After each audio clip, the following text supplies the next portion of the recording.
Part 21. 1619. In the 1600s, people began to migrate into the American colonies. Very few were able to afford the cost of the voyage, which averaged 6 months' wages per person. However, an immigrant could cover those costs through indentured service, lasting 4 to 7 years. This was mainly agricultural work.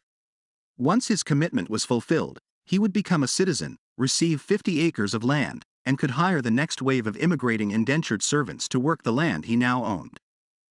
America grew and prospered. In 1619, slavery was not used in the 13 colonies, except for rare cases as punishment for certain crimes.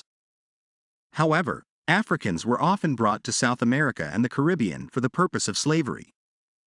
Those Africans committed no crimes, other than the crime of belonging to the enemy tribe of their African enslavers.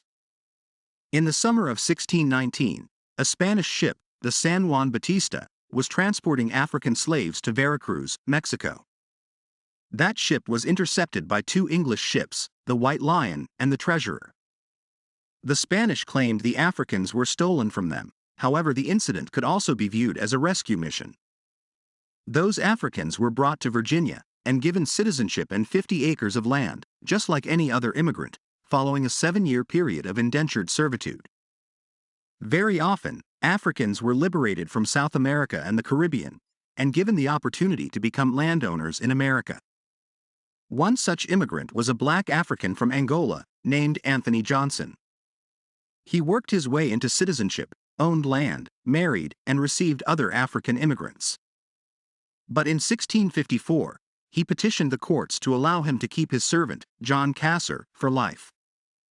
Initially, the courts rejected his request, but he made the argument that since he was African, and his servant was also African, it wouldn't be considered wrong. At least not as wrong as enslaving someone from a different race. The court relented and agreed to Anthony Johnson's request, making him, a black man from Africa, the first slaveholder in America. News of the lawsuit quickly spread, and in 1655, a Dutch ship called the White Horse began bringing black people directly from Africa to New Amsterdam, later renamed New York, as slaves.